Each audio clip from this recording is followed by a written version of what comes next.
Agora sim. Então, bom dia a todos, sejam todos muito bem-vindos a esse nosso novo encontro da disciplina de construções rurais. Hoje nós vamos começar um conteúdo novo, né? Então, nós vamos começar a conversar sobre os pilares de madeira. E aí, como a gente começa a conversar hoje, a atividade de hoje não é exercício ainda, né? Exercício nós vamos fazer na semana que vem. Então, essa semana a atividade vai ser um questionário, né, que se abre agora às 12h30 e fecha às 19 horas, tá? Então, estejam atentos ali para fazer o questionário. Eu tenho percebido que muitos não entram, não fazem, né? Mas, de novo, eu reitero, né? Ele abre às 12h30 e fica aberto até às 19 horas. É um questionário curto apenas para reforço desses conteúdos que a gente vai falar agora, dessa parte teórica, né? Mas hoje a gente fala da parte teórica, mas eu já faço um exemplo com vocês para começar a introduzir o cálculo, para a gente se preparar para a semana que vem, tá?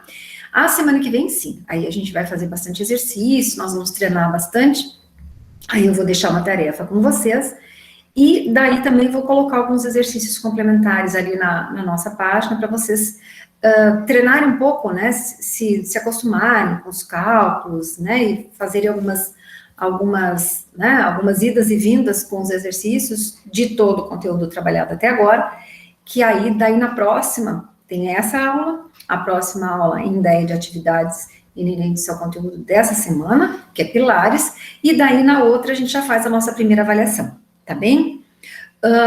Eu já coloquei alguma coisa de nota para vocês, estou atualizando, né, então, já tem alguma coisinha lá.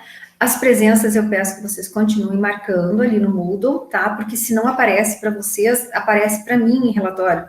Eu consigo enxergar, tá? Bom, então eu vou começar com vocês a parte teórica. Já está tudo disponível para vocês no Moodle para consulta. Peço que vocês consultem o Moodle, né? Olhem lá, a prof sempre deixa essa discussão teórica que a gente faz, esses exercícios, esses exemplos, ficam todos lá disponíveis para vocês. Então, aí vocês podem consultar, fica mais fácil, né? Aí resolver exercício, essas coisas todas, tá bem? Vamos lá, vamos começar com a nossa... Vamos ver se ele já está aberto aqui, a nossa parte teórica. Já está aqui. Vamos lá. Não se preocupem que se por acaso cair alguma coisa aqui, vocês fiquem calmos que eu entro novamente, não tem problema, tá bem? Então, é bem tranquilo.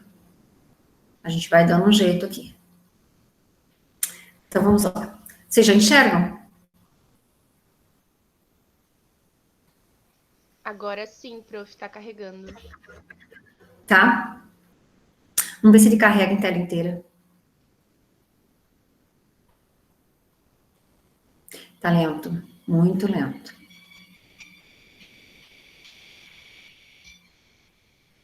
Vamos ver se grande ele carrega.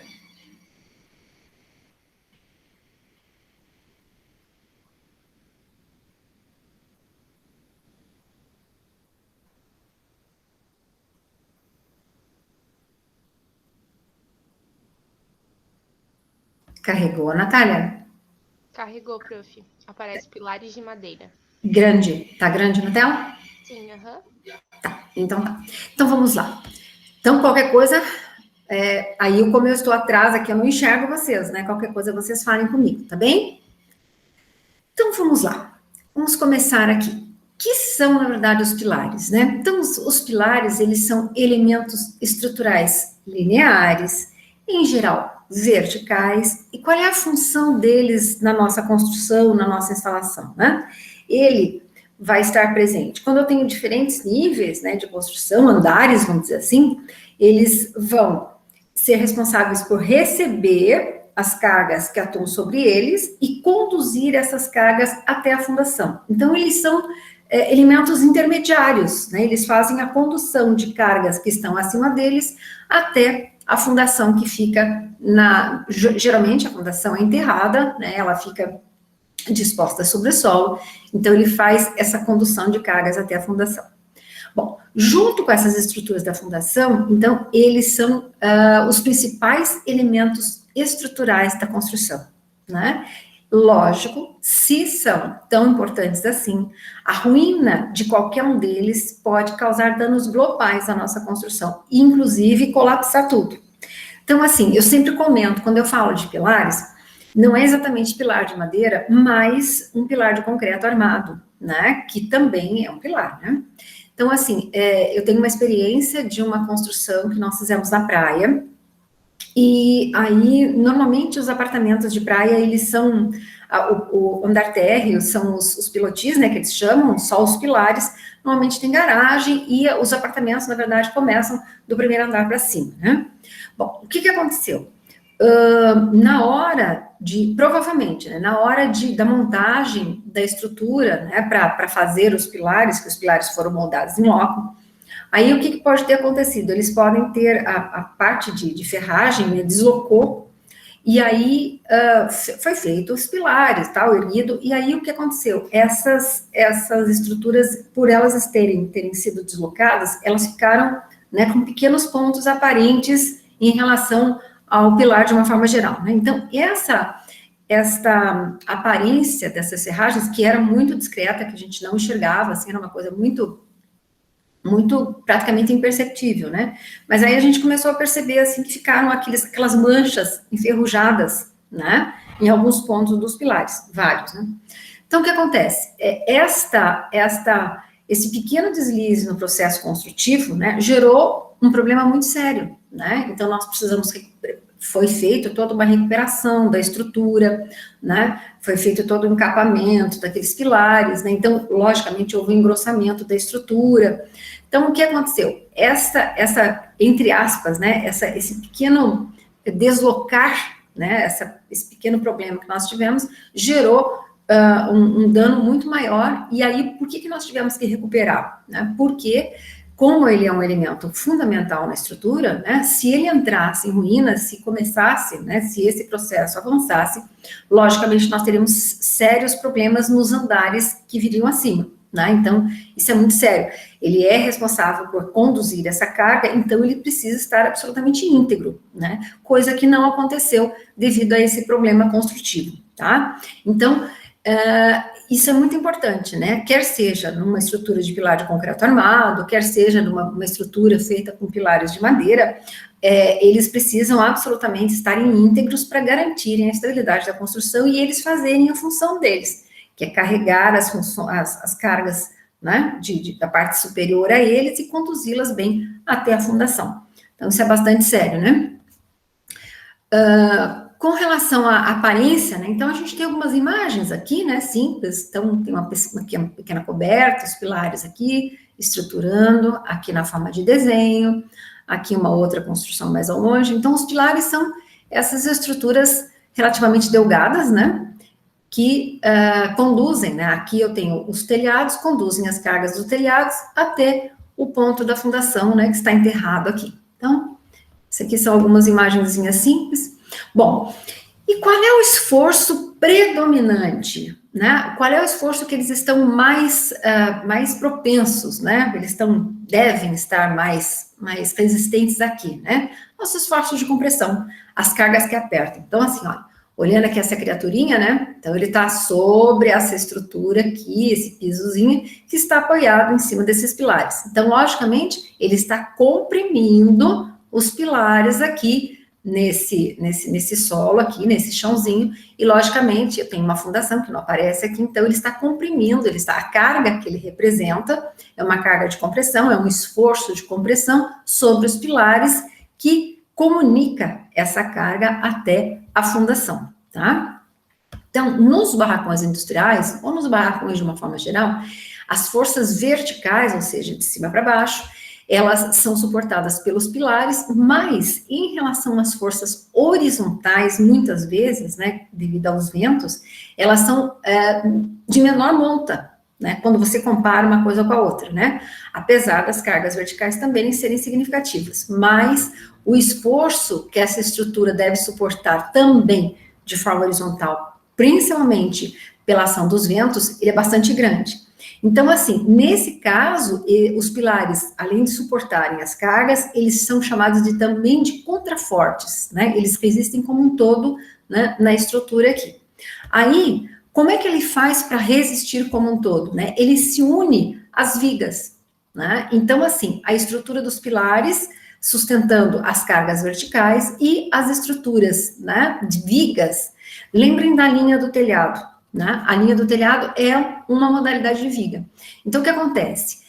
Os pilares unidos às vigas, eles geram o que a gente chama de pórtico, né? Essa estrutura em U, que a gente vê aqui, ó, pilar, viga, pilar, ela tem esse nome, né? Ela recebe essa denominação de pórtico, e aí é isso que garante a estabilidade global da estrutura, ou seja, cada um respondendo pelo seu esforço prioritário, né? As forças verticais, sustentadas pelos pilares, e os esforços horizontais, principalmente pelas vigas, mas que em conjunto eles conseguem resistir a todos os esforços, né? Então, é assim que funcionam as coisas, né? Por isso que a gente monta desta forma, por isso que a gente não desvincula pilar de viga, né? Por isso que a gente faz esta montagem, como a prof sempre mostra para vocês.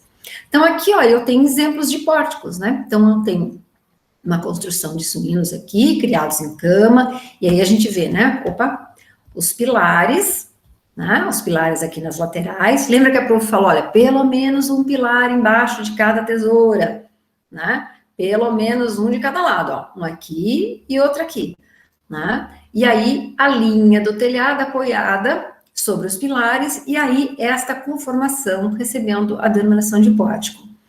Aqui também é um pouco menos visível, mas a prof fez aqui essa imagem aqui para tentar mostrar para vocês. Olha, eu tenho forro de cortina, o mesmo tecido da cortina, aquela material plástico, né? E aí eu tenho os pilares e as vigas dos telhados. Então, de novo, eu tenho a repetição dessa estrutura que a gente denomina de pórtico, né? Que recebe as cargas verticais e horizontais e garantem a estabilidade da construção, tá? Bom, aí, na sequência, a gente vai começar a ver o seguinte, né? Bom, se ele é um material que está submetido à compressão, naturalmente, ele pode sofrer um encurvamento ao longo do seu eixo longitudinal, devido a essa força que está sendo aplicada. Então, olha aqui do ladinho, né? Então, eu tenho uma estrutura vertical, a força sendo aplicada, e aí esse encurvamento, essa barriguinha aqui, ao longo do seu eixo longitudinal. Quer ver? Eu sempre explico para vocês, remetendo à história do salto alto e fino, né, dos nossos sapatos. Então, o que acontece?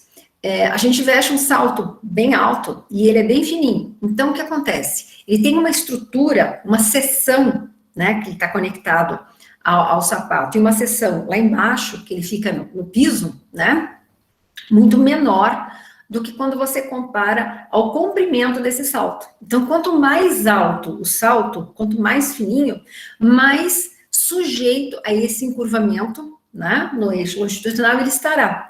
Então, o que acontece? Por isso que a gente diz que quando a gente vai usar um salto alto e muito fino, né, a gente tem que cuidar a carga que a gente dispõe, como a gente dispõe a carga sobre esse salto. Por quê? Porque ele quebra, né? Então, este esforço de compressão, essa carga, né, que ele está sendo sobre nós, né, em cima do salto.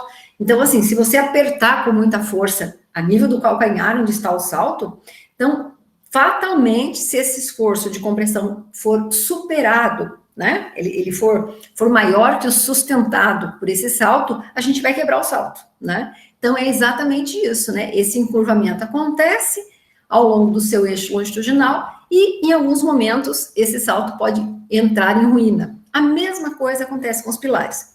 Então, assim, quando a gente vai dimensionar o pilar, a gente já sabe que ele precisará resistir a esta flambagem, ou seja, a esta formação de barriguinha aqui, né? Ele flamba, pilar forma essa barriga, ou melhor, tende a formar. E como a gente sabe que ele está sujeito a esta formação, a gente faz o dimensionamento prevendo essa resistência à flambagem, tá? Então, logicamente, porque essas peças prioritariamente são solicitadas aos esforços de compressão, aos esforços que apertam, tá? E por que isso, né? Por que ele flamba? Exatamente porque o pilar é fino, né? Ele é, a sua seção transversal, ela é muito menor quando eu comparo ao seu comprimento. né? Então, é isso que acontece. Bom, aí como é que acontece a sequência, né? Bom, esta flambagem, ela está associada a quê? A essas peças esbeltas, né? E aí, o que a gente faz, né? A gente tem o que a gente chama de tensão crítica ou tensão de flambagem, que vai ser calculada exatamente daquela forma que a gente calculou, lembra da tensão admissível à compressão? Ela obedece à mesma forma, então é uma carga aplicada sobre uma área. Então, a tensão de flambagem, ou a tensão crítica, né, de flambagem, é calculada pela carga admissível, ou uma carga crítica, que pode levar ao rompimento, né? Mas aqui eu vou falar em carga admissível, sobre uma área onde ela está sendo aplicada. A área é essa que é a seção do pilar, tá? Então,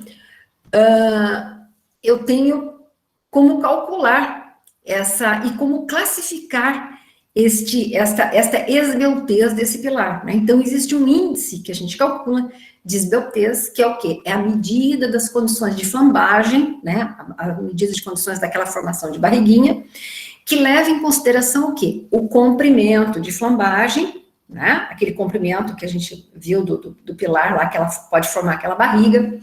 E aqui é meio chato, né? O raio de giração mínimo da seção transversal. Então, o que é esse raio de giração mínimo, né? Ele é medido de que forma, né? Então, ele é a raiz quadrada do momento de inércia, que leva em consideração no seu cálculo a seção desse pilar. Então, eu tenho, normalmente, seções quadradas, retangulares e circulares. Se eu tenho pilares de outros materiais, pilares metálicos, por exemplo, eu posso trabalhar com outras seções, mas o que é usual para os pilares de madeira são as seções quadradas, retangulares e circulares, né? Então, é esse momento que está aliado a essa seção e dividido por essa seção realmente, né? Que eu tenho lá a seção medida em centímetros quadrados, normalmente é o que a gente calcula. Bom, mas vamos desmistificar este cálculo. Como é que é isso aqui, né?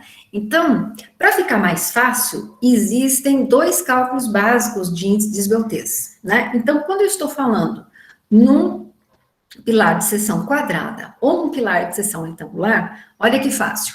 O índice de esbeltez é igual. Lembra que eu falei para vocês, né? O comprimento de flambagem, né? O LFL, multiplicado por uma constante, 3,46, dividido por B, onde o B é a menor dimensão da seção transversal. Então, por exemplo, assim, se eu tenho uma seção quadrada, não há diferença entre os lados, né? Então, as duas medidas têm a mesma dimensão. Então, não importa. Agora, quando eu falo numa seção retangular, por exemplo, num pilar de 10 por 15, né? Qual é o valor que eu vou usar ali no B? O 10. Por quê? Porque é a menor dimensão da seção considerada, né? Então, o índice de esbeltez, quando eu estou falando de uma seção, de um pilar quadrada ou retangular, é calculado desta forma: comprimento efetivo de flambagem multiplicado pela constante 3,46 dividido pela menor dimensão da seção transversal. Bom, se por outro lado eu tiver um pilar de seção circular, pilar redondinho, o índice de esbeltez vai ser calculado um pouquinho diferente, ou seja, eu ainda vou considerar aqui o comprimento efetivo de flambagem, só que eu vou multiplicar pela constante 4 e dividir pela dimensão do diâmetro, né? Que é a menor dimensão dessa seção circular, sempre será o diâmetro, nunca o raio, gente, porque é a seção como um todo, né? E a seção como um todo, a gente considera sempre o diâmetro. Então, guardem ali, para seções quadradas, o índice de esbeltez calculado ali, como eu mostrei para vocês, né? Comprimento efetivo de flambagem, vezes 3,46, dividido pela menor dimensão da seção, e para seções circulares, comprimento efetivo de flambagem multiplicado pela constante 4, dividido pela dimensão do diâmetro, certo? Bom, aí nós temos já desmistificado, né, este cálculo aqui do índice de esbeltez, que era o comprimento efetivo de flambagem, dividido pelo raio de giração, onde o raio de giração é a raiz quadrada do momento de inércia sobre a área da seção transversal. Opa, para que tudo isso, professora? Vamos desmistificar esse cálculo. Aí eu já passo prontinho para vocês aqui, para as seções quadradas ou retangulares e para as seções circulares.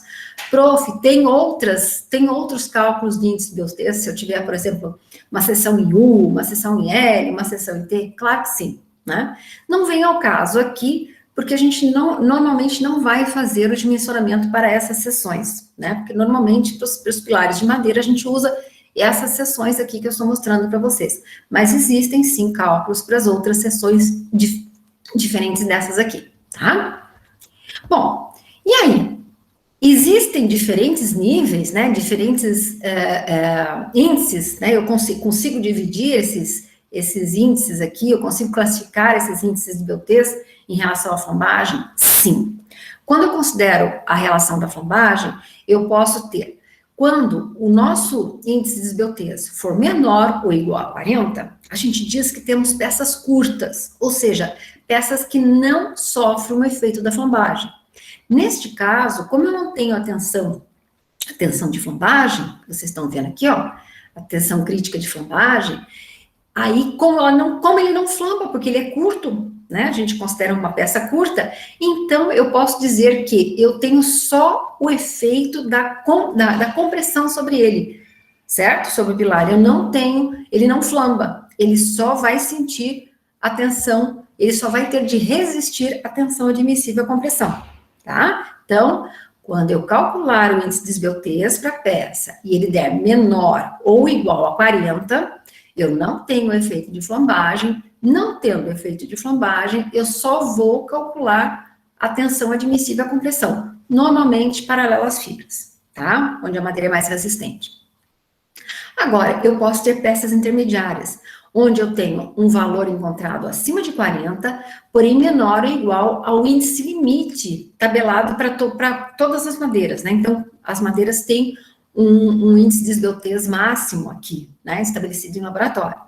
Então, essas peças intermediárias é quando eu acho um valor, por exemplo, 54, né? Normalmente, eu vou classificar essa peça como uma intermediária em relação ao índice de desbeltez. Ela não é nem curta e nem esbelta.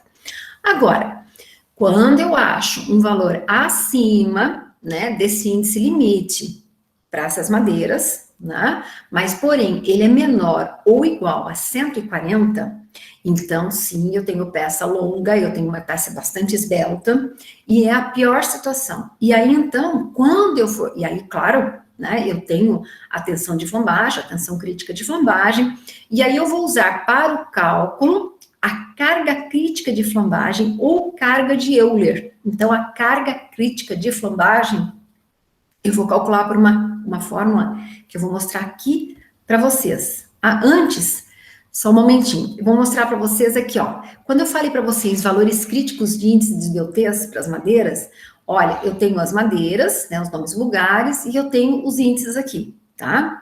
Então, esses aqui são os valores que a gente vai comparar lá com os valores que eu encontro, né, os valores limites, quando eu tenho peças intermediárias, né? Lembra? Maior que 40 e menor que 61, por exemplo, para a aroeira do sertão, é uma peça intermediária. Por exemplo, para o eucalipto, maior que 40, menor que 70, por exemplo, 65, eu tenho uma peça intermediária.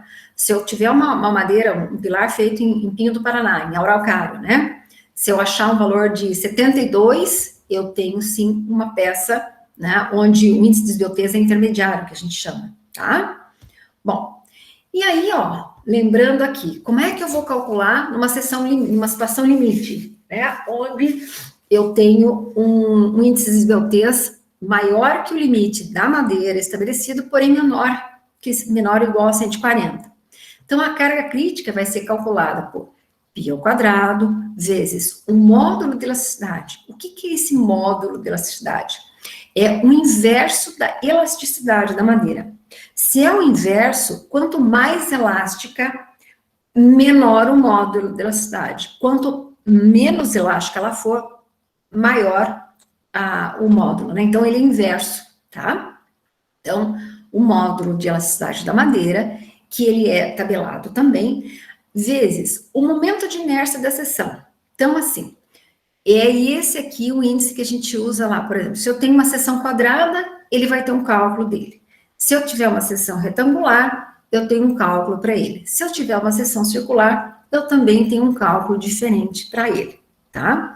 Dividido por 4. O que é esse 4? É um coeficiente de segurança, tá? Esse 4 aqui é uma constante, mas é um coeficiente de segurança. Multiplicado pelo comprimento de flambagem, elevado ao quadrado. Então, a carga crítica de Euler, ou o número crítico, né? Aquela carga crítica de Euler que eu considero no cálculo ali, quando eu acho uma peça esbelta, é calculado dessa forma. Então, assim, a prof mostra todos os cálculos, mostra todas as fórmulas, mas eu forneço isso para vocês, tanto nos exercícios, quanto na nossa avaliação, né? Então, a prof quer, sim, que vocês entendam o que é cada coisa, que vocês consigam interpretar, que vocês consigam ler o exercício e saber o que a prof quer fazer, né, como resposta. Mas as fórmulas vocês terão à disposição, tá? Como eu sempre comento com vocês. Então, vamos lá. Bom, mas é só o índice de esbeltez? É só saber que ela flamba? É só saber se ela é esbelta ou se ela é curta que importa? Não. Vocês lembram quando eu falei para vocês lá na resistência dos materiais? Falei, olha, quando a prof for falar em pilar, aí sim vai ser importante a gente entender o efeito do comprimento da peça. No início, quando a gente falou só sobre a parte de resistência dos materiais, o que a prof falava? A gente falava sobre os diferentes tipos de tensão, e aí a prof falava, olha, carga sobre área, é sempre esse o cálculo. Mais para frente, a gente vai ver qual é a implicação que o comprimento dessa peça vai fazer sobre esses efeitos aqui que a gente vai observar. Então, é isso. Aqui nos pilares, a gente começa a perceber isso. Então, além da carga estar aplicada sobre uma área, eu tenho essa situação de flambagem, né? Por quê? Porque já está aliado ao comprimento do pilar. E agora, um segundo momento, o tipo de vínculo, ou seja, a forma com que este pilar está unindo ao restante da estrutura, ele vai nos importar também e vai dizer alguma coisa bastante complexa para nós que a gente vai destrinchar agora. Então, a carga crítica que causa a flambagem, ela, como eu falei para vocês, ela depende sim das dimensões da peça, que envolvem lá a questão da flambagem, mas também do tipo de vínculo, né? E, logicamente, esse tipo de vínculo está envolvido com esse comprimento livre, né?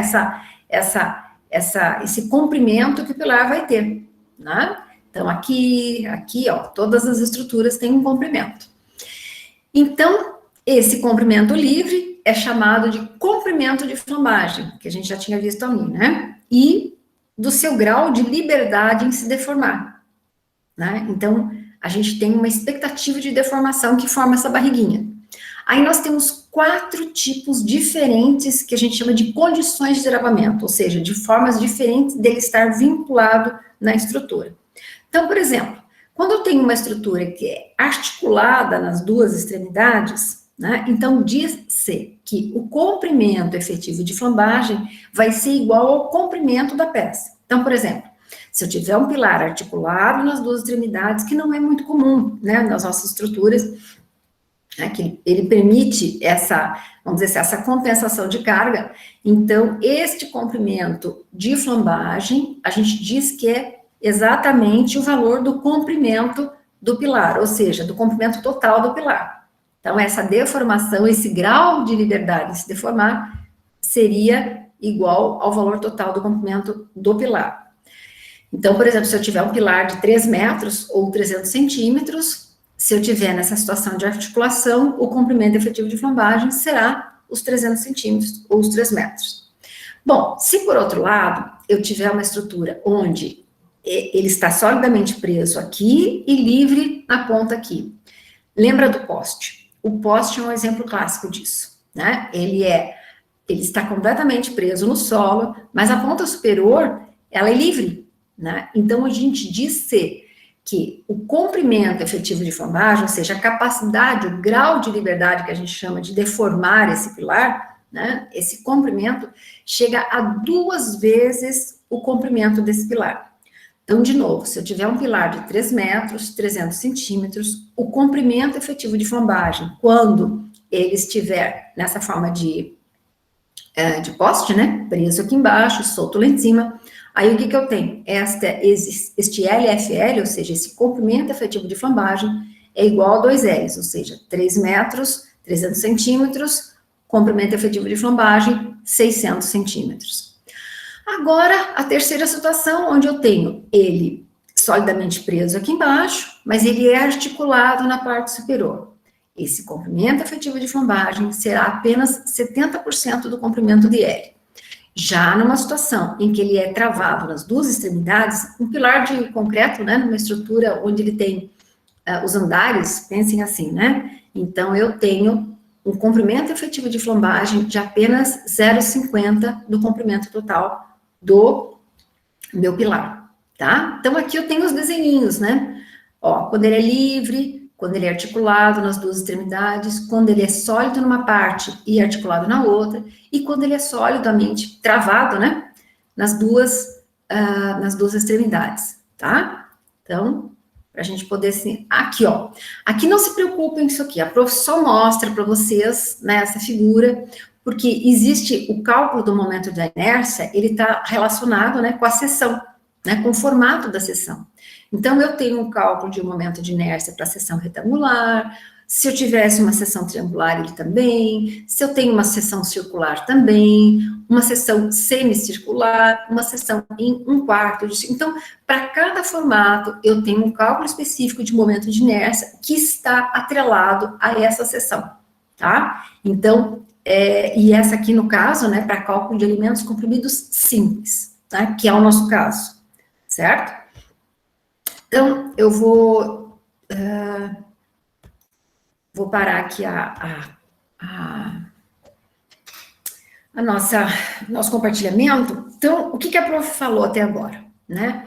Os pilares, então, a gente tem os pilares como uma estrutura muito importante, né? Que eles são responsáveis, né? Por receber as cargas, normalmente na sua parte superior, e comunicar essa carga até a fundação, né? Então, eles são elementos intermediários e muito importantes, né? A sua ruína pode, né? Qualquer coisa que aconteça com eles pode gerar um problema em toda a estrutura, né? Toda a estrutura que vem sobre ele. Bom, aí a prof falou o seguinte, né? Os pilares, normalmente, ele tem uma seção muito pequena quando eu considero o seu comprimento, né? Então, a cabeça dele, né? Aonde eu apoio a carga sobre ele, geralmente é muito pequena em relação ao comprimento que ele tem, que é o que é normalmente esperado dos pilares. E aí, o que acontece? Qual é o esforço que é principal sobre os pilares? Um esforço de compressão. Então, ele deve ser dimensionado considerando prioritariamente esse esforço de compressão.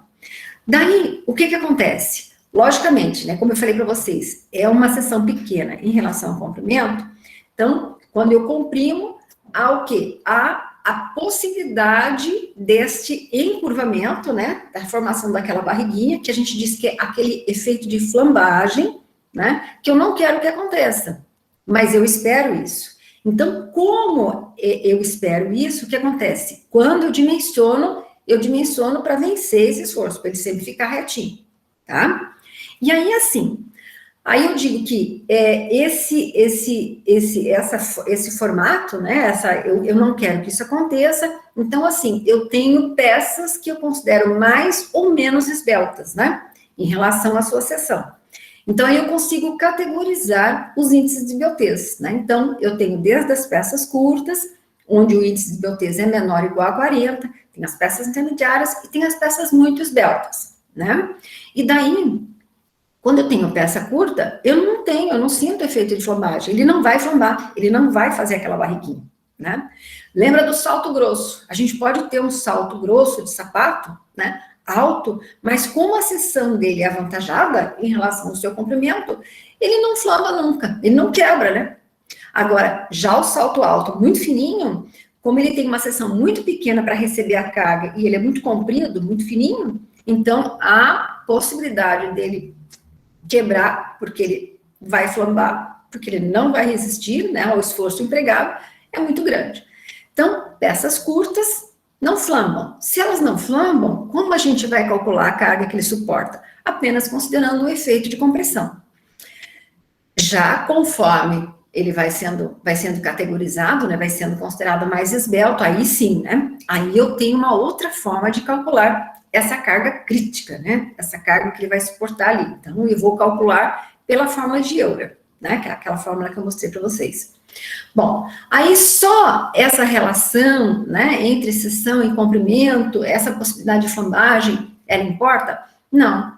Também a forma com que ele está conectado na estrutura nos importa. E quais são as formas que ele pode ter, né? Ele pode ser articulado, quer ver? Aí eu vou mostrar uma coisa para vocês, ó. Nós somos todos articulados. Então, para vocês entenderem o que é articulação, ó, punho tem articulação, né, que permite o movimento e que compensa, né, quando eu faço um esforço, ele compensa essa carga para não quebrar esse pedaço do braço. O cotovelo é uma articulação, né? Lembrem, a nossa, né, o quadril, ele tem uma articulação enorme, que sustenta a primeira parte da perna, que é sustentada por uma outra articulação, que é o joelho, que tem uma outra articulação, que é o calcanhar, né? Então, olha, nós somos criaturas absolutamente articuladas, né? E aí, o que acontece? Isso aí, né, lembra como eu mostrei para vocês? O comprimento efetivo de flambagem, ele é exatamente o comprimento da peça, né? Então, assim, esses graus de liberdade que a gente fala em deformar, que é o comprimento efetivo de flambagem, neste caso, por causa da articulação, é o comprimento. Agora, se eu tivesse uma estrutura, né, absolutamente rígida, presa aqui, e livre aqui, o que acontece? Esse comprimento efetivo de flambagem, ou seja, esse grau de liberdade em deformar, né, que é esse comprimento que eu falei para vocês, chega ao valor de 2 vezes esse comprimento da peça. Bom, mas se ele está solidamente preso numa parte e ele é articulado na outra, aí essa capacidade de formar, ou seja, esse comprimento efetivo de flambagem, é só 70% do comprimento inicial. E por fim, a situação em que ele carrega mais carga é a situação em que ele é solidamente preso numa parte e solidamente preso na outra. Então, o que acontece?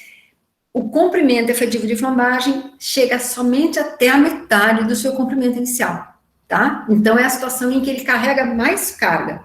É quando eu tenho, por exemplo, um pilar no edifício, né? Ele está tão preso num andar, como está preso no outro, como está preso no próximo. Então, ele está engastado em todas as suas extremidades. E aí, é onde ele consegue carregar mais carga. Quer ver, ó? É só vocês lembrarem do poste. Quando a gente tem os postes que só carregam os cabos, né? Vocês olhem lá, que eles têm uma seção. Quando eu tenho um poste que tem na parte superior, principalmente na parte superior, né? O transformador, olhem lá. O que acontece? O transformador é uma peça robusta, né? Uma peça pesada. E ele é colocado numa parte frágil do poste, né? Que é uma parte lá em cima. Então, o que acontece? Normalmente, o pilar tem uma seção mais engrossada, ele é um pouco mais grosso, né? Uma seção um pouco maior do que um poste que eu tenho, que só carrega fio, né? Então, o poste que tem um transformador, ele necessariamente tem que ter uma seção maior. Aí, o que acontece? É logicamente que eu aumento a seção, porque eu não tenho como diminuir a altura do poste, né? Porque como é que vai fazer? Então... Eu não vou engrossar, vou usar a mesma seção, mas daí eu abaixo a altura, diminuo a altura do poste, como é que vai ficar isso? Né? Então, não dá. A rede tem que ficar toda parelha na mesma altura. Então, eu uso uma estrutura mais robusta, ou seja, com uma seção um pouco maior, para vencer essa carga que esse transformador, que é pesadão, vai ficar apoiado sobre ele. Beleza? Quero saber se vocês têm dúvida. Tudo tranquilo? Consegui, Natália, explicar bem direitinho? Sim, prof. Entendeu bem certinho? A Bia entendeu também? E os meninos? Tranquilo, prof. Entendeu tudo, Thiago? A prof conseguiu passar o recado? Sim, foi bem nítido. Essa aula, eu faço mil questionamentos para mim mesmo, né? Porque, assim, ela tem possibilidade de ficar muito mais difícil, né? Então, como eu preciso que vocês entendam, né? Então, eu fico pensando em estratégias, em formas de relacionar com coisas que a gente vê, né? Então, essa coisa da articulação, eu uso muito isso, né? Essa coisa do salto também, eu comento muito com vocês, porque é o que é, né? É a realidade que a gente está acostumado a ver, né? Então, se a gente aumentar muito o esforço de compressão, né, Natália? Sobre o salto muito alto, há o encurvamento e o rompimento da estrutura, não é isso? Aí quebra.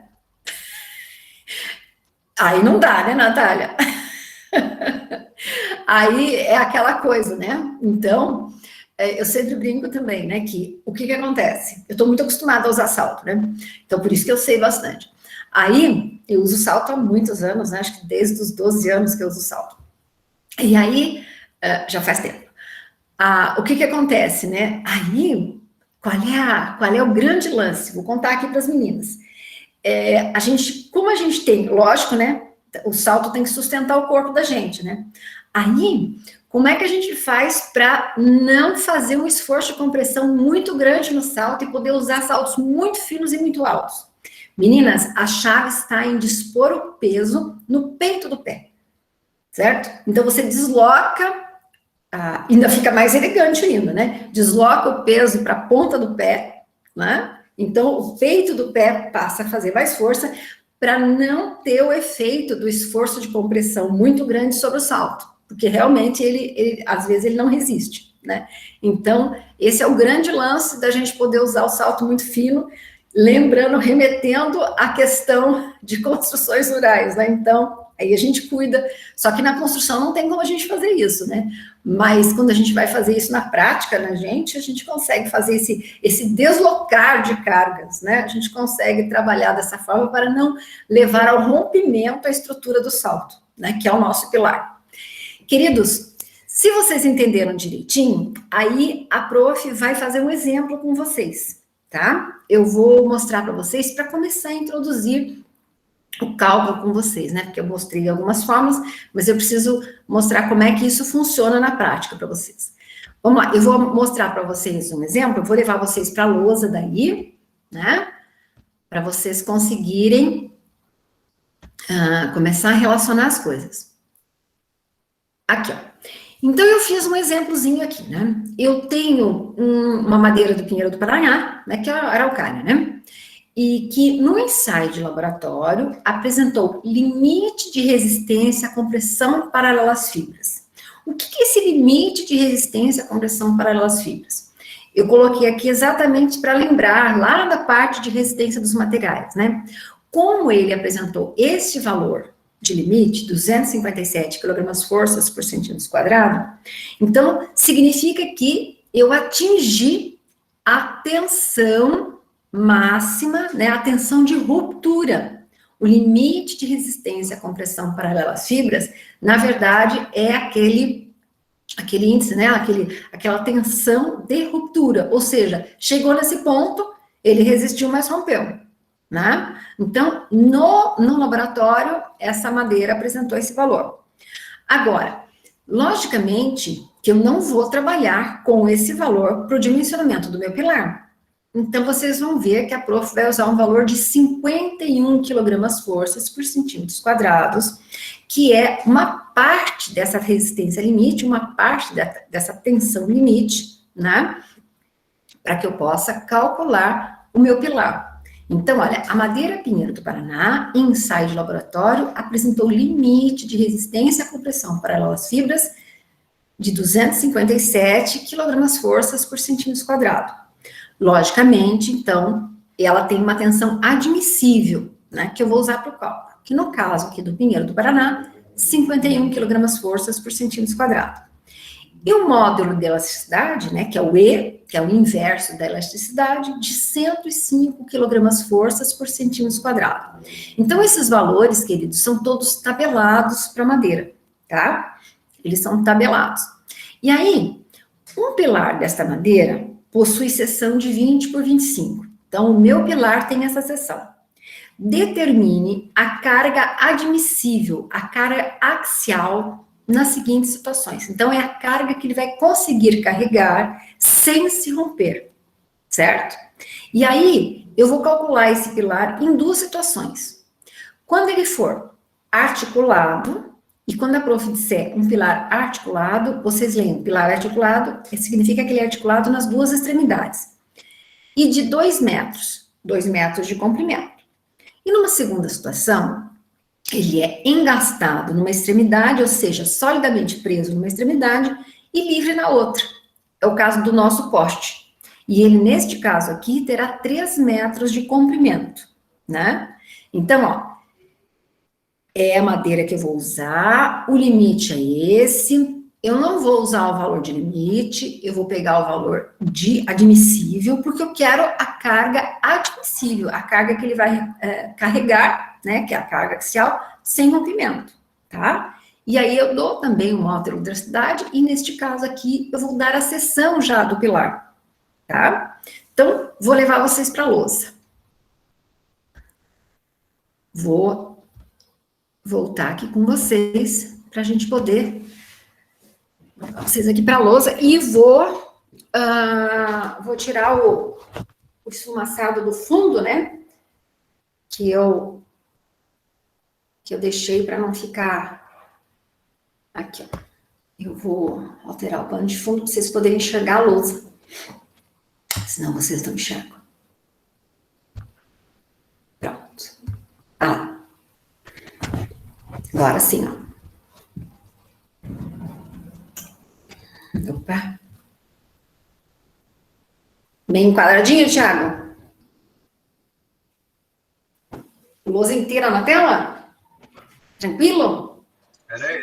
Dá pra ver. Aí. Dá para ver direitinho? Beleza, né? Então tá. Então vamos lá. Então, eu vou colocar as informações do nosso pilar na lousa, tá? Vou colocar lá para vocês.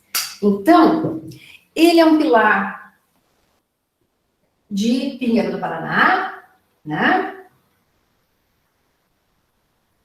Do Paraná.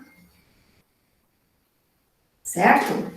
E aí, ele tem a tensão admissível limite dele foi de 257, não é isso?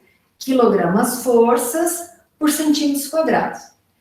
Mas eu sei que a tensão admissível, a compressão paralela às fibras, para essa madeira, ela é tabelada em 51 quilogramas forças por centímetros quadrados, tá certo? Aí eu dou para vocês também. Aí o que eu tenho também? Eu tenho isso, eu tenho um módulo de elasticidade, certo? Que é 105.000 quilogramas forças por centímetros quadrados. E o que eu tenho também? Eu tenho o meu pilar, ele é de seção retangular, certo?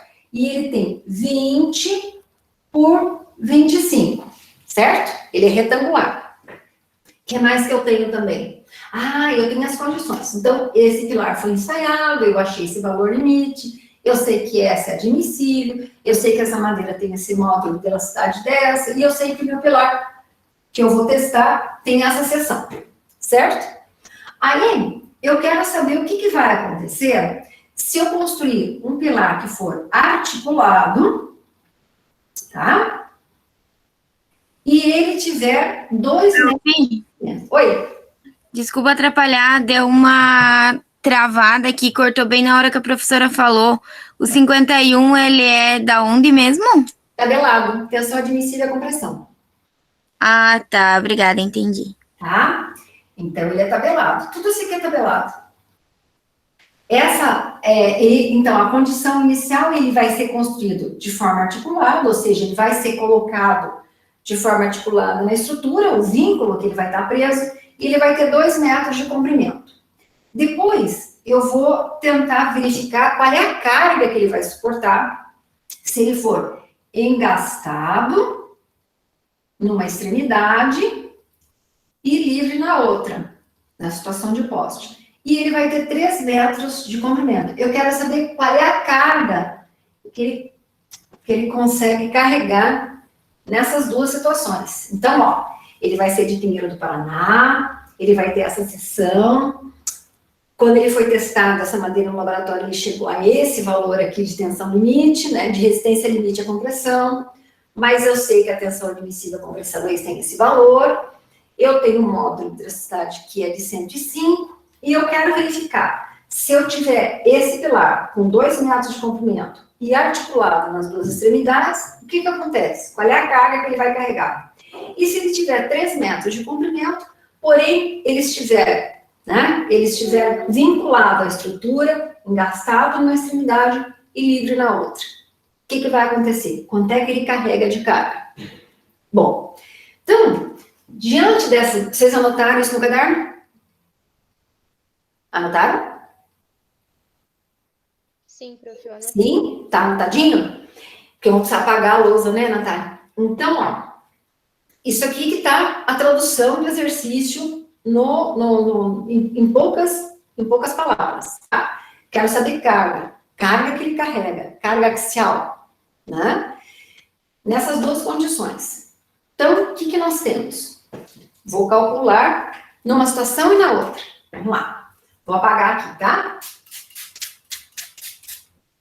Então,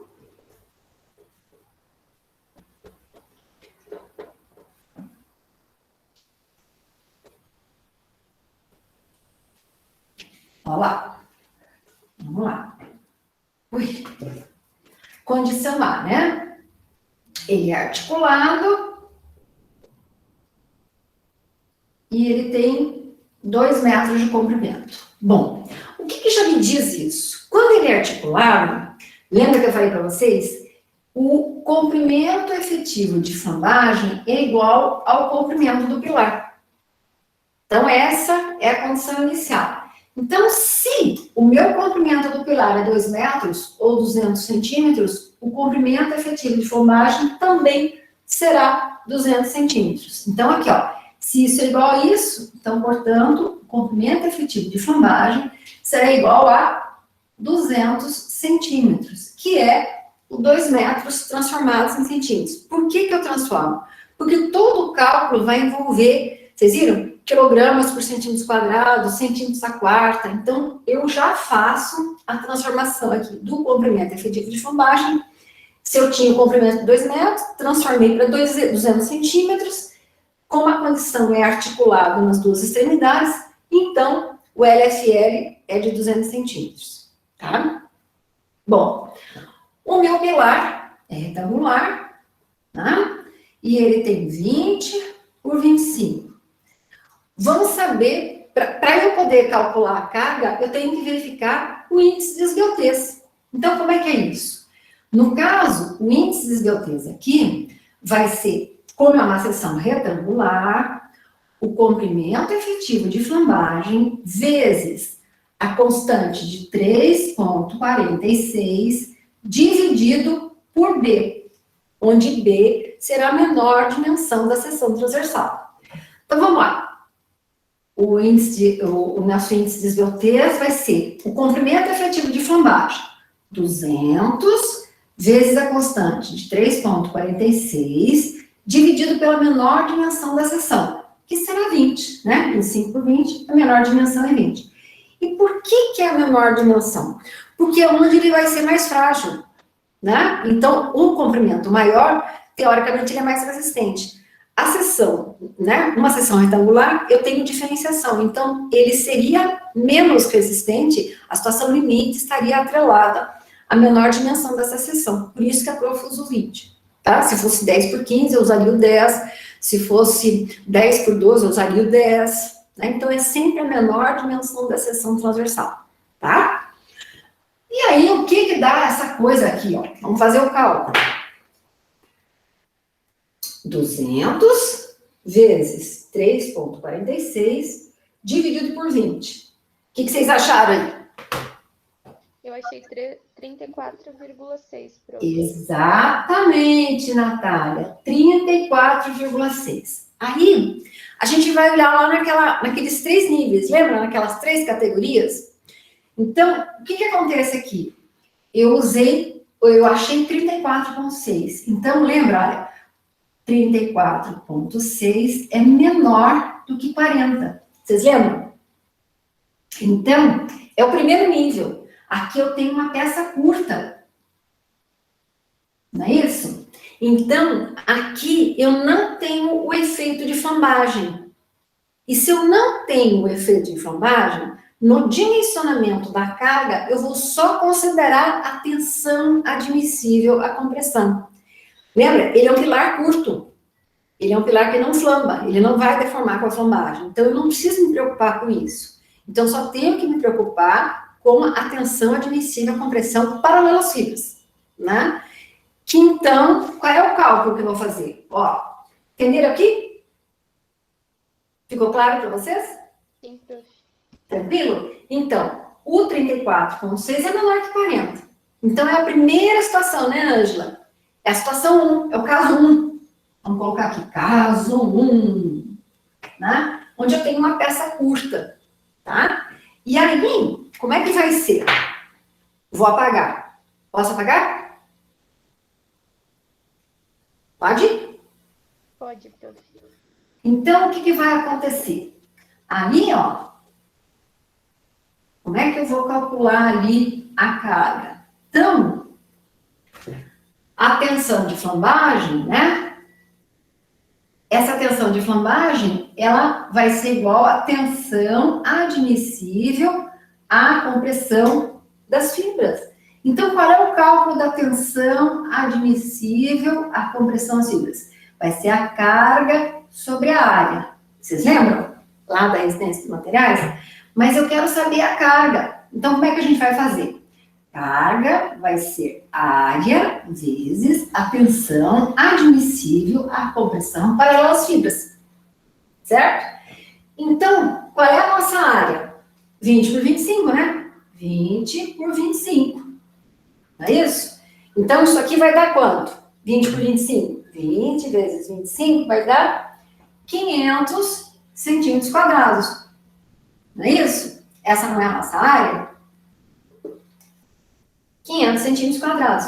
Aí eu venho aqui, ó, 500 vezes a tensão admissível à compressão paralela às fibras, 51. Quanto é que vai dar essa carga? Faz com a prof. 500 vezes 51. Exatamente, Ângela. 25 mil, ó, vou colocar aqui grandão, ó. 25.500 quilogramas força. Certo?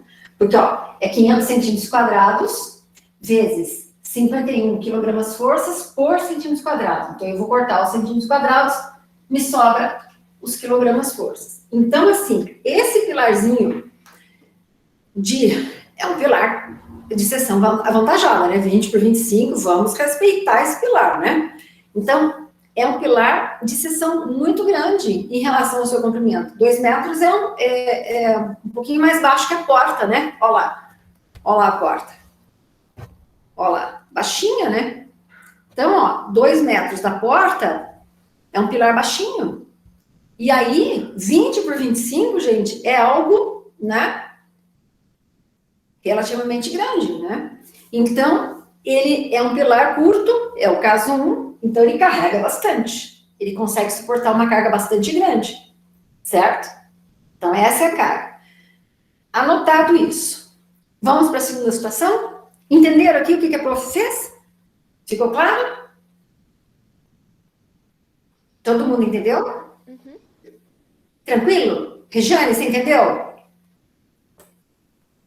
Ângela entendeu? E os meninos?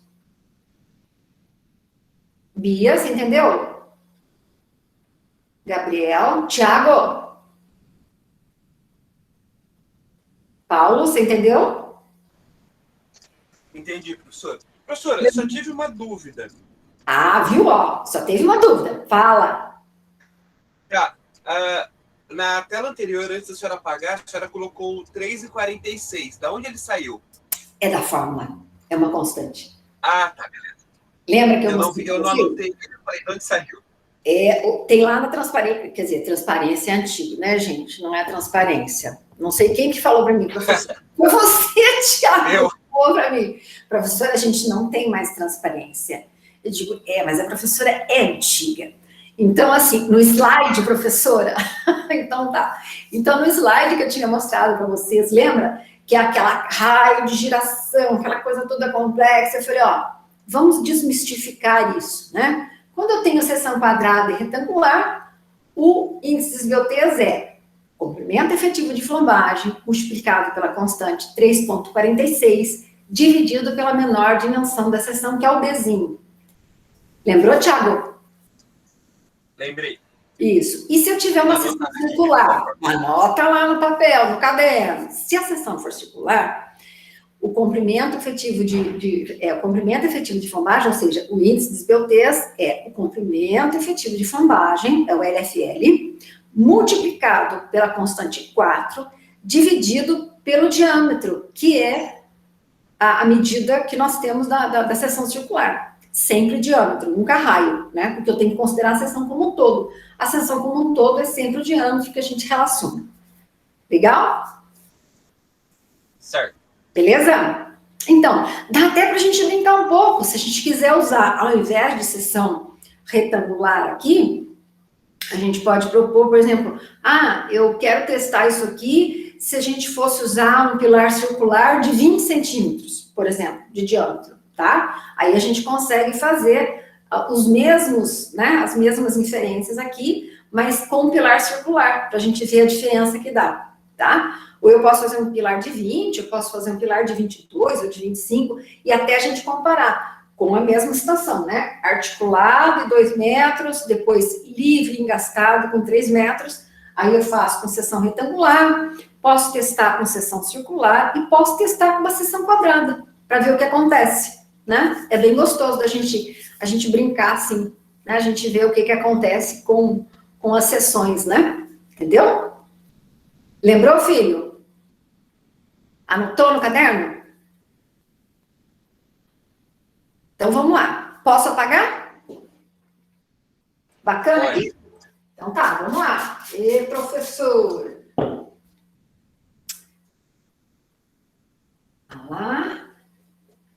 Vamos ver o que vai acontecer com esse pilar de 20 por 25, mas se eu tenho uma situação um pouquinho diferente, né? Então, a situação B, situação B, ele é engastado. Então, assim, lembre, engastado, ele é solidamente preso, tá? Engastado e livre, é o poste, tá? E ele tem 3 metros de comprimento, certo? Então, o que me diz essa forma de vínculo? Então, o comprimento efetivo de flambagem vai ser igual a 2 vezes o L, né? Os 3 metros, leia 300 centímetros, certo? Só transformei a unidade, né? Aí, o que vai acontecer aqui? Portanto, o LFL, ou seja, o comprimento efetivo de flambagem, será igual a 2 vezes o 300, portanto, o comprimento efetivo de flambagem será 600 centímetros. Bacana? Então, este é o primeiro pensamento aqui, a primeira consideração que a gente faz com relação ao tipo de vínculo, né? Bom, aí eu vou lembrar a seção. A seção continua a mesma, 20 por 25, tá? Essa é a minha seção. Seção retangular. Vamos calcular o índice de esbeltez. Mesma coisa, ó, Thiago. Índice de esbeltez, comprimento efetivo de flambagem, vezes a constante de 3,46, dividido pela menor dimensão da seção. Certo? Então, o que a gente vai ter aqui? Índice de esbeltez vai ser 600 vezes 3,46, dividido pela menor dimensão da seção, 20. Quanto é que dá esse cálculo, meninos e meninas? Quanto que vocês acharam?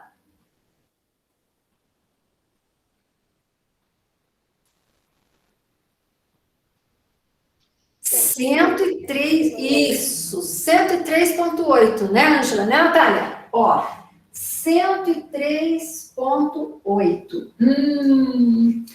Bom, aí eu vou dar uma olhada lá no Pinheiro do Paraná. Quer ver, ó? Ó o que vai acontecer.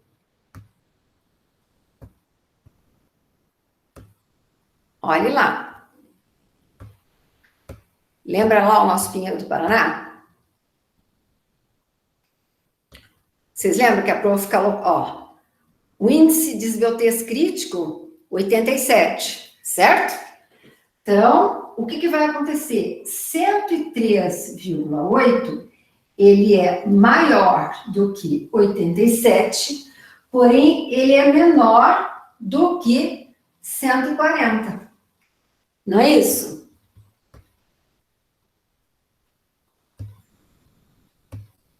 Opa. Então, o que acontece aqui, ó? Ele é essa situação aqui. Então, ele é uma peça, ele é esbelto. Se ele é esbelto, além de tudo, ele é caso 3. Vocês lembram? Ele é caso 3. O índice de esbeltez dele é maior que o limite para madeira, mas ele é menor que 140. Então, ele é uma peça esbelta, sim. Tá? Então, como é que nós vamos fazer? Como é que nós vamos trabalhar aqui? Eu vou calcular pela carga crítica de Euler. Vocês lembram da carga crítica de Euler?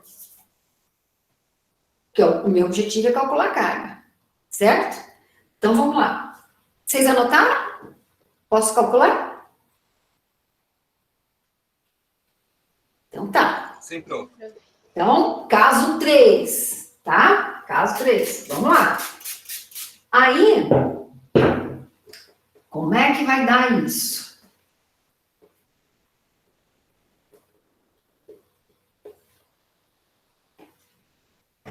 A carga crítica de Euler, né? Carga crítica vai ser o π ao quadrado vezes o módulo de velocidade vezes o momento de inércia dividido por 4, que multiplica o comprimento efetivo de flambagem ao quadrado. Certo? Bom, mas aí olhem bem. Eu quero calcular a carga crítica, mas eu não tenho o I. Olha lá. Eu tenho o I? Olha, eu tenho o π, eu tenho o módulo de velocidade, que é 105, e eu tenho 600, que é o comprimento efetivo de flambagem. Mas eu não tenho o I. Então, como é que eu vou fazer? Primeiro, eu tenho que calcular o I, né? Então, vamos anotar aqui. Vocês anotaram a fórmula? Anotaram direitinho? Era um pouquinho, prof. Então, anotem. Então, eu não tenho I. E aí, eu vou colocar as fórmulas do I, tá? Ou do momento de inércia, para uma peça retangular. Aí, eu já vou deixar com vocês também, se a peça for de seção quadrada e se a peça for de seção circular.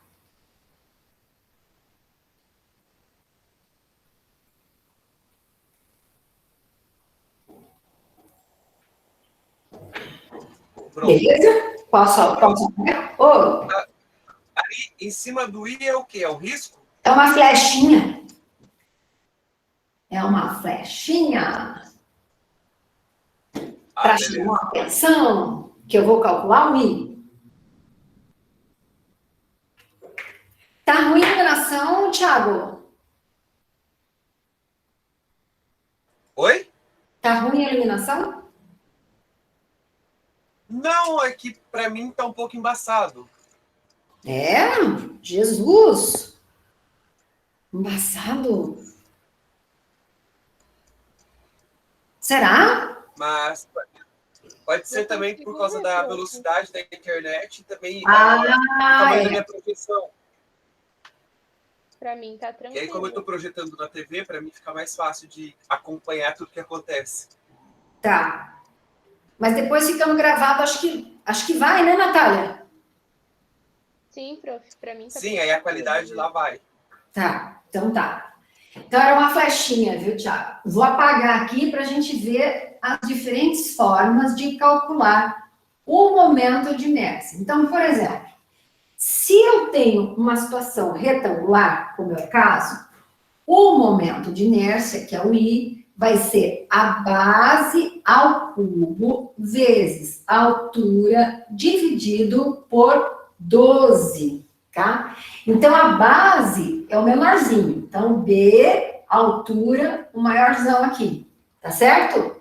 Base e altura. Então, o momento de inércia para a peça de seção retangular, base ao cubo vezes altura dividido por 12. Essa aqui é a forma que a gente vai usar. Mas, se eu tivesse uma seção quadrada, tá? Para uma seção quadrada, digamos que o meu pilar fosse 20 por 20. Ó, 20 por 20, seção quadrada.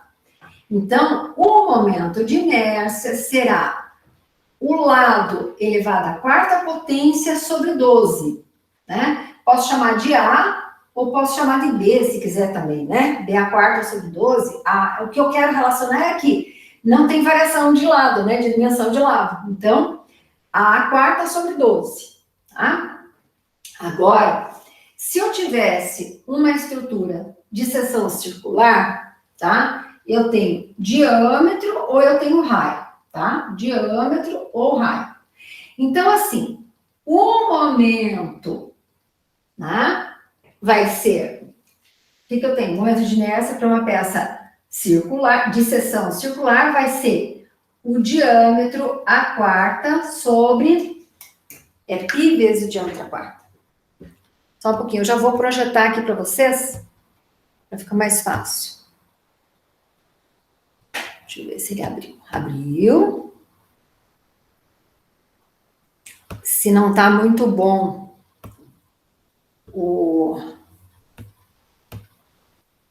Deixa eu fazer aqui.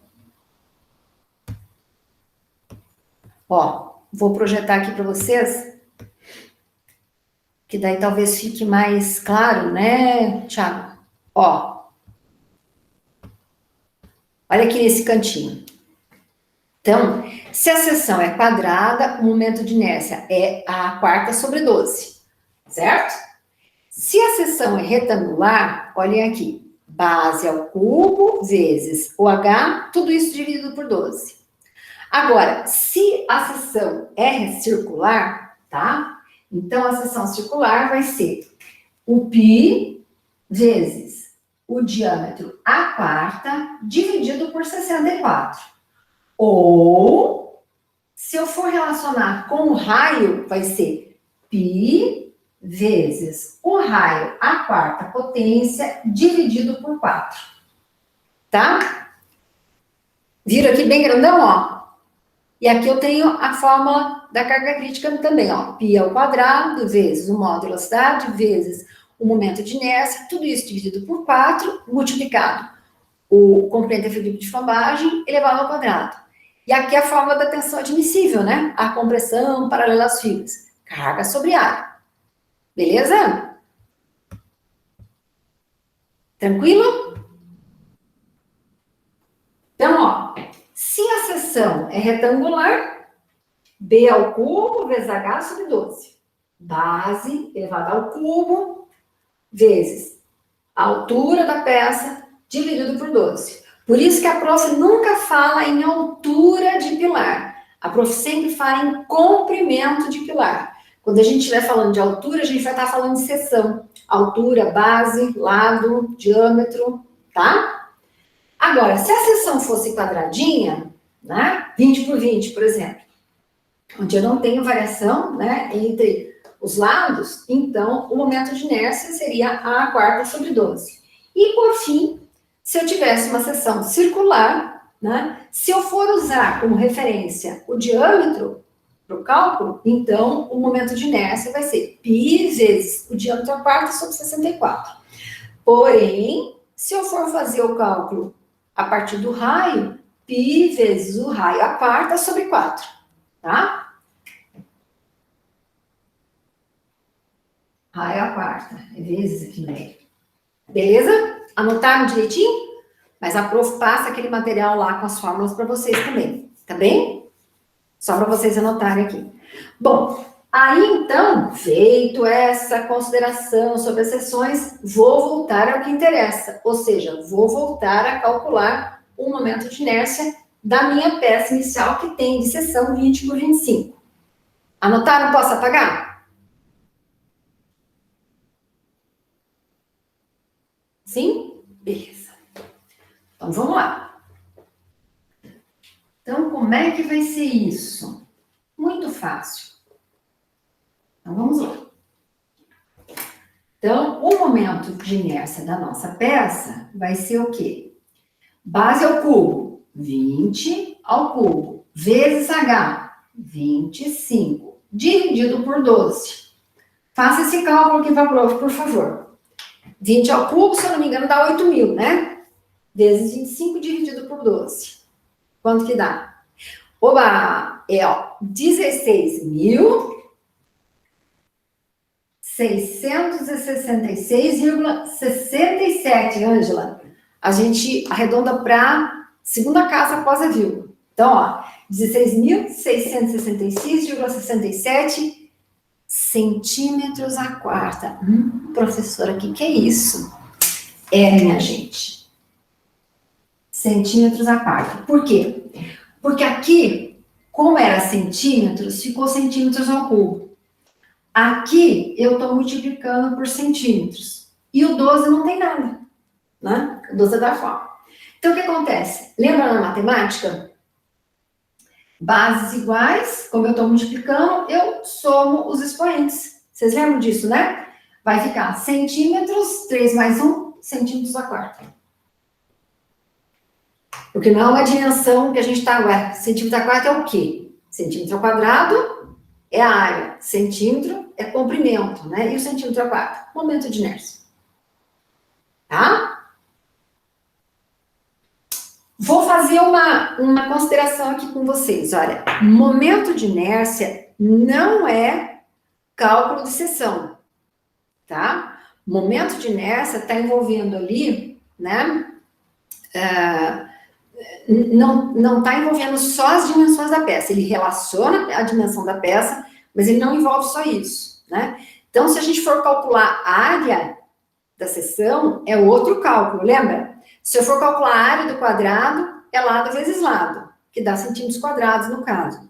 Se eu for considerar a área do retângulo, né, da seção retangular, é base vezes altura, mas vai dar centímetros quadrados. E se eu for fazer a área da circunferência, eu vou fazer π vezes π de 2 sobre 4.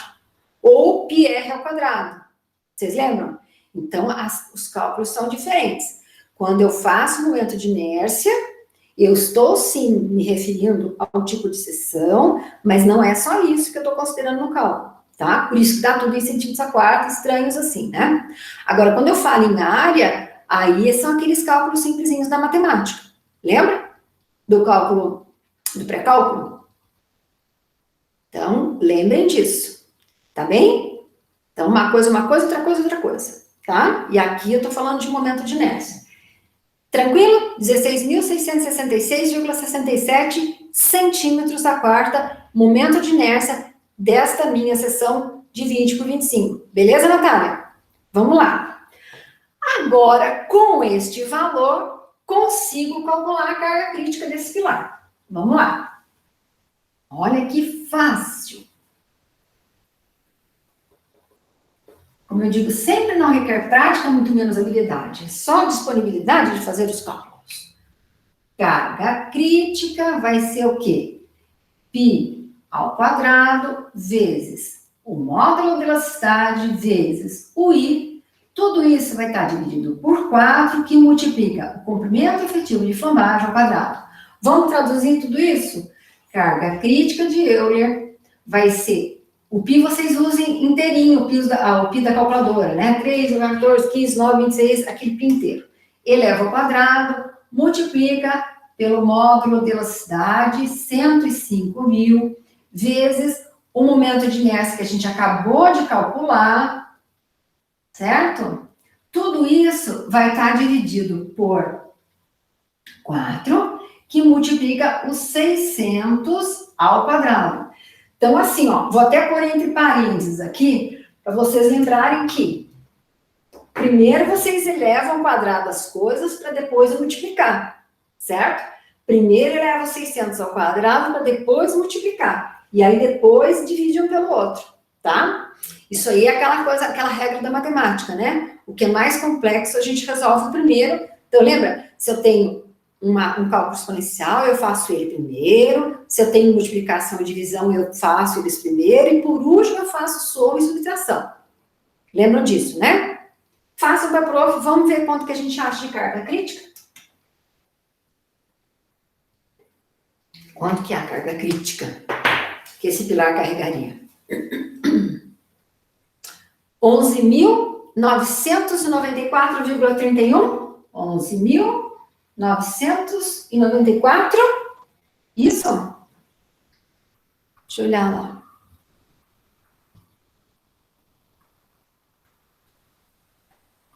(994,31 quilogramas forças? É isso que vocês acharam? Todo mundo achou esse valor? Acharam isso? Beleza. Então, o que a gente pode dizer desse nosso pilar? Então, veja bem, ó. Esse pilar é um pouquinho mais comprido. Ele tem 3 metros de comprimento. Mas eu não variei a seção. Ela continuou 20 por 25. Mas eu variei a forma de vínculo, né? E lembra que eu falei para vocês? A forma de vínculo engastado e livre é onde eu carrego menos carga. É onde isso considerando a mesma seção, né? Então, assim, mesmo que nós fizéssemos eles com o mesmo tamanho, né? Vocês veriam que a forma de vínculo engastado e livre, ele sempre vai carregar menos do que uma outra forma de engastamento. E outra coisa, na primeira situação, eu tive uma peça curta, né, onde eu não tenho efeito de flambagem, né? Então, o que acontece? Eu tenho só o efeito da tensão admissível à compressão. Então, normalmente, o que acontece? Ele vai carregar mais. E se ele fosse engastado, mais ainda, né? A forma de vínculo engastado é maior ainda, certo? A carga a ser carregada, tá? Então, perceberam? Isso é de propósito. A prof faz essas coisas de propósito para a gente poder conseguir alinhar algumas coisas. Tranquilo? Entender a sequência?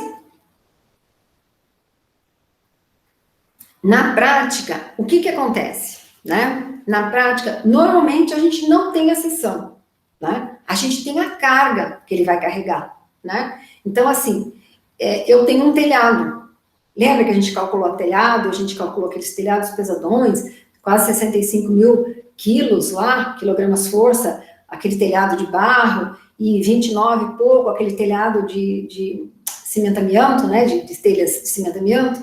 Então, ó, aí o que vai acontecer? Eu vou calcular a carga por cada pilar, porque aquilo era a carga do galpão todo, né? Do telhado todo. Aí a gente vai aprender a calcular individualmente, né, a área de responsabilidade daquele pilar especificamente, e aí vocês vão ver. Na semana que vem, semana passada eu não tinha feito isso de propósito, porque eu achei mais adequado fazer agora, né, para não confundir, porque é uma coisa, outra coisa. E aí a gente vai calcular os pilares frontais e os pilares intermediários. Aí vocês vão ver que os pilares intermediários tendem a carregar mais, porque eu tenho uma área de responsabilidade maior. Tá? Então, a gente vai calcular isso. Bom, como eu tenho a carga, na verdade, eu tenho que saber qual é a seção adequada àquele tipo de carga. Então, aqui eu fiz de uma seção e calculei a carga que ele poderia suportar. Por que a prof fez isso? Porque o objetivo era fazer desmistificar essa coisa de carga axial, de carga suportada, tá? E, inclusive, mostrar para vocês a questão do índice de esbeltez, tá? Mas, normalmente, o que a gente tem? A gente tem a situação inversa, né? A gente tem a carga, a gente tem o comprimento que eu preciso ter desse pilar, né? Que é o comprimento, normalmente, é o pé direito da construção. E aí, com essas informações, eu vou calcular, assim, qual é a dimensão da seção. E aí, vocês vão dizer, olha, eu quero seção quadrada, eu quero seção circular. E aí, por exemplo, eu vou calcular a seção circular, porque lá na minha propriedade eu tenho a madeira, e eu quero ver se eu consigo aproveitar a madeira no seu estágio, né, roliço, lá no seu estágio inicial, lá não quero ficar com grandes beneficiamentos, não, quero ver se eu consigo aproveitar lá. Então, aí a gente faz com seção circular e compara com a situação que você tem lá. Eu tenho madeira de 15 centímetros de diâmetro. Então, vamos ver para a sua situação, qual é a seção que eu vou ter, né? Qual é o diâmetro que eu vou ter de necessário aqui para carregar a carga, e aí eu vou comparar com o diâmetro e com a seção que eu tenho lá das minhas madeiras lá na propriedade. Aí eu digo, dá, não dá. Entenderam? Então, é isso que nós vamos fazer. Aí, na semana que vem, a prof vai calcular com vocês, a gente vem, faz os cálculos, faz uso das fórmulas, a gente mostra tudo direitinho, e aí vocês precisam, né, se antenar, né, com os cálculos que a gente faz, tá bom? As fórmulas a prof dá todas, né, não tem problema nenhum, a gente sempre vai fornecer as fórmulas, mas a gente vai precisar raciocinar como é que nós vamos elaborar esse exercício, tá bem? Quero saber se vocês têm dúvida por enquanto. Tranquilíssimo, Natália? Beleza? A Tainara tá tão quietinha hoje. Tudo entendido, Tainara? Regiane também entendeu.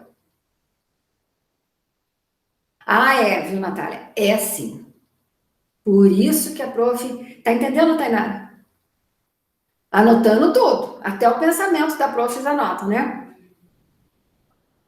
Então, assim, é fácil de confundir sim, viu, Natália? Então, a gente precisa ter bem claro o que a gente quer calcular. E aí, mediante o que se quer calcular, daí a gente tem as fórmulas específicas para aplicar, tá? Mas eu vou procurar fazer os exercícios na semana que vem para tentar envolver o máximo de informações que a gente possa ali, né? E vou oferecer possibilidades, outras coisas para vocês nos exercícios complementares, tá bem? Tranquilo? Entendeu tudo? Felipe, Vinícius, a Natália. Vitor, entendeu, filho? Gabriel também, né? Tá show, né, Vitor? A prof fala mais como da cobra, né? Deus me perdoe. Tiago, entendeu, filho? Tudo 100%? Eu anotei. Anotado tudo, né? Diogo? Tá aí ainda, filho? Renatinha? Tudo entendido? Tô aqui sim, prof, só anotando. Só anotando. Ô, professora, você fala muito, anota muito, apaga muita lousa. Bom, se vocês não têm dúvida, eu vou pedir licença para vocês, então, para encerrar a gravação, tá? Tá tudo bacana, né, Diogo? Vou encerrar a gravação por aqui e vou ver se eu consigo baixar no canal tudo, 100%, né? Eu tinha um aluno, eu não lembro quem que dizia para mim assim, tudo certo, prof, 100% algodão. Eu tinha um aluno que brincava assim comigo, eu não lembro quem era agora. Bom, ele dizia isso para mim, vou lembrar quem era, eu devo ter nas gravações. Prof, tudo certo, 100% algodão. Tá bom, filho. Então, vou encerrar aqui, vou desejar uma boa semana para vocês, atentem que ao 12h30, o nosso questionáriozinho abre e ele fecha às 19h. Então, aproveita ali o intervalinho, tá bem? Para vocês fazerem, né? São só 5 questões, assim, dos pontos mais importantes que eu julgo ali do contexto teórico, né? E aí, semana que vem, venham com as calculadoras, calculadora na mão. A chamada é importante reforçar também, queridos, não esqueçam de marcar lá para a prof, tá bem? Não esqueçam de marcar a presença lá para a prof na chamada, tá bom? E semana que vem a gente se encontra de novo nesse nosso mesmo horário, nesse nosso mesmo canal, tá bem? Então, olha, fiquem com Deus, um beijo da prof, e eu vou encerrar aqui, tá bem? Fiquem bem, até! Tchau, tchau. Tchau, querido.